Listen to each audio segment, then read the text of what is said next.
जब शहबाज शरीफ साहब जहाज़ में नहीं बैठे थे तो बयानिया ये था कि जनरलों और जनरल्स का इस्तिसाब होना चाहिए। जब वो हिथरो के एयरपोर्ट पर उतरे तो उसके बाद से बयानिया ये था 2018 के लोगों को हम माफ़ करते हैं और आगे की तरफ देखना चाहिए, लुक फॉरवर्ड करना चाहिए, जो कि बुरी अप्रोच नहीं है। इसी तरीके से जो हार्ड कोर के लोग थे या जिसको कहें हॉक्स थे पार्टी के, उनका भी बयानिया बड़ा सख्त है। उसमें ख्वाजा आसिफ साहब हैं और बहुत सारे लोग भी हैं उसमें। लेकिन अब कुछ सैनिटी आती जा रही है। ये जो आपने कहा कि उन्होंने कहा है कि अब सियासी इख्तलाफ भुलाकर मुल्क की तरक्की को फोकस करना है। That's a clear departure from what Maryam Nawaz and Nawaz Sharif were known for. I hope कि जिस किस्म का माहौल इस वक्त मुल्क में है वो इसी अप्रोच के साथ है। मुझे इसमें कोई ख़राबी लगती नहीं है, ना हमें कोई उलट मशवरा उनको देना है। आप आइए, आप मेन स्ट्रीम पॉलिटिक्स का हिस्सा बनिए और अपना कंट्रीब्यूशन जो है वो कीजिए। कोई इसके ऊपर किसी को कोई एतराज़ नहीं है। दूसरी बात ये कि जो एक अफवाहें फैलाई जा रही हैं, मुख्तलिफ़ किस्म की ख़बरें भी सोशल मीडिया के ऊपर भी जारी की जा रही हैं कि जो उनके आने के प्रोग्राम में कोई तब्दीली है। मेरे ख्याल से जितना कैटेगोरिकली इरफान सदीकी साहब ने इसकी यानी तरदीद की है और जिस तरीके से मरीम नवाज़ और शहबाज शरीफ साहब कह रहे हैं और जिस तरह की तैयारियां चल रही हैं, मुझे नहीं लगता कि उसके अंदर कोई तब्दीली है। Because it's a question of now और नेवर।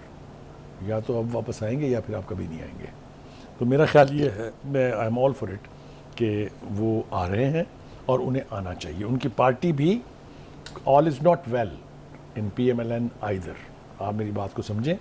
हम PTI के ऊपर तो बहुत क्रिटिसाइज़ करते हैं, लेकिन यहाँ भी सूरत हाल, कोई कहता है बड़ा भाई जो है वो एंटी इस्टेब्लिशमेंट है और छोटा भाई जो है वो उनके बीच ब्रिज है।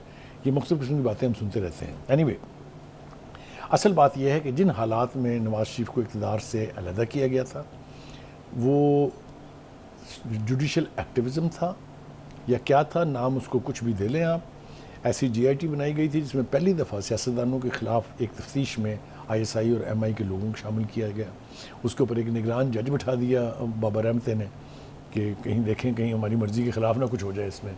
तो वो सारा कुछ जो है उसको रिकॉल करने की ज़रूरत इसलिए पेश आ रही है कि अब कुदरत ने एक मौका और फ्राहम किया है नवाज शरीफ को कि वो आएँ और अपनी उस रवायती सियासत को थोड़ा सा मॉडिफाई करके या उसके ऊपर थोड़ी सी इम्प्रोवाइजेशन के बाद मुल्क की तरक्की के लिए, क्योंकि पाकिस्तान का हाल जो है माशी तौर पर भी बहुत बुरा है और सियासी तौर पर भी ऑल इज़ नॉट वेल। यानी प्रेजेंट सिनेरियो में अगर देखा जाए तो ये वो वोट को इज्जत दो वाला जो मामला है वो उस टाइम के लिए था। हाँ, इसको ये समझ लें। और अब जो अब है पाकिस्तान की बका की जंग है, उसमें ठीक। हर सियासी पार्टी ने अपना कंट्रीब्यूशन देना है। और चूँकि PMLN और पीपल्स पार्टी, ये दो पार्टियाँ जो क्लेम करती हैं कि उनके पास वो मेजॉरिटी पार्टीज़ हैं, उनके ऊपर और भी ज़्यादा जिम्मेदारी है। तो ये जिम्मेदारी तो उनको निभानी होगी। ठीक हो अब आ जाइए जनाब, जिस तरफ आप जी, शहबाज शरीफ साहब ने कल जो हल्का का दौरा किया है, मुझे पता था जो शरारत आपने करनी है, मैं तैयार था उसके लिए ज़हनी तौर पे।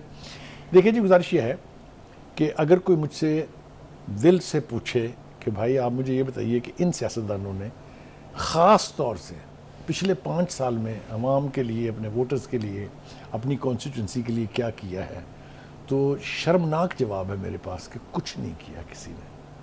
जो पौने 4 साल तक इक़्तिदार में रहे उन्होंने 3 काम किए: लॉन्ग मार्च, एहतजाज, धरना और नफ़रत फैलाना और अपने अलावा दूसरी तमाम सियासी पार्टियों को करार देना, उनको बेकार बेमानी करार देना। इसके सिवा उन्होंने किसी का कोई काम नहीं किया है। लेकिन 16 महीने भी कुछ नहीं हुआ। हम बहुत नाइंसाफ़ी करेंगे, वो विल बी वेरी अनफेयर अगर हम ये कहेंगे जी पौने 4 साल में तो कुछ नहीं हुआ था, 16 महीने में कमाल कर दिए इन्होंने। ग्रास रूट लेवल पर वर्कर का, वोटर का कोई काम नहीं हुआ। तो ये भी तो कहा जा रहा है ना कि ये पंजाब में तो गवर्नमेंट नहीं थी इनकी, PMLN की गवर्नमेंट नहीं थी। देखिए, जवाज़ बहुत फेडरल में थी, जवाज़ बहुत है। हम नाम ले ही नहीं रहे। हम तो ये कह रहे हैं कि जो भी बरसर इक़्तिदार था उसने अपने हल्के में अपने वोटर का कोई काम नहीं किया। Is that fair? अच्छा, अब उसका मज़ारा जो है वो हमने कल देखा। यानी शहबाज शरीफ की गाड़ी को उसके अपने हल्के में हल्कों के दौरा करने के दौरान किसी जगह पे रोक लेना और रोक कर उनसे सवाल और जवाब करना तो अलग बात है, तबर्रा करना, मतलब जो ज़बान इस्तेमाल की गई उसको आप किसी तरीके से भी डिसेंट ज़बान नहीं कह सकते।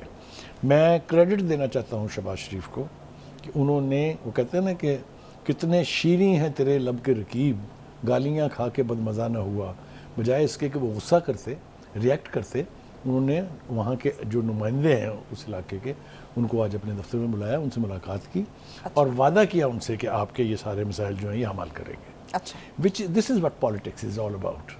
पॉलिटिक्स इज़ नॉट दशनाम तराजी, politics is not hatching intrigues, politics is not creating hatred among different segments of society.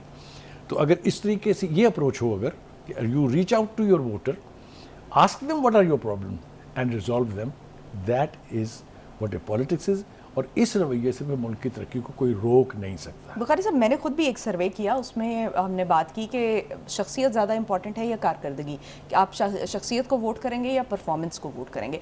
तो आप यकीन माने कि 99% जो लोग थे वो अब कारकर्दगी पर बात करते हैं कि किसने उनके हल्के के लिए या मुल्क के लिए, इवन वो हल्के से हटकर वो मुल्क के लिए भी बात करते हैं कि किसी ने मुल्क के लिए भी कुछ किया होगा, तो हम उसको वोट आप करेंगे। इसको बेसिकली इब्तिदा से चलते हैं, लोकल बॉडी इलेक्शंस, वो उसका बुनियादी मकसद ये है कि जो इख्तियार है उसको ग्रास रूट लेवल तक पहुँचाएँ और छोटे पैमाने पर, छोटी सतह के ऊपर लोगों को नुमाइंदगी का हक मिले।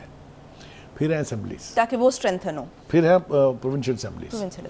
पहले इसमें लोकल बॉडीज़ हैं, उसमें नाज़म तक पहुँचते हैं आप, फिर उसमें प्रोविंशियल असेंबलीज है और फिर नेशनल असेंबली एंड सेनेट है। ये नर्सरीज़ हैं, ये एकेडमीज़ हैं जहाँ पॉलिटिशियंस पॉलिश होते हैं। लेकिन बुनियादी ऑब्जेक्टिव सबका यही होता है, उन्होंने इसीलिए उनको इलेक्ट करके भेजा होता है कि आपने वहाँ जाके ना सिर्फ ये कि हमारी नुमाइंदगी करनी है, बल्कि हमारे मसाइल हल करने हैं।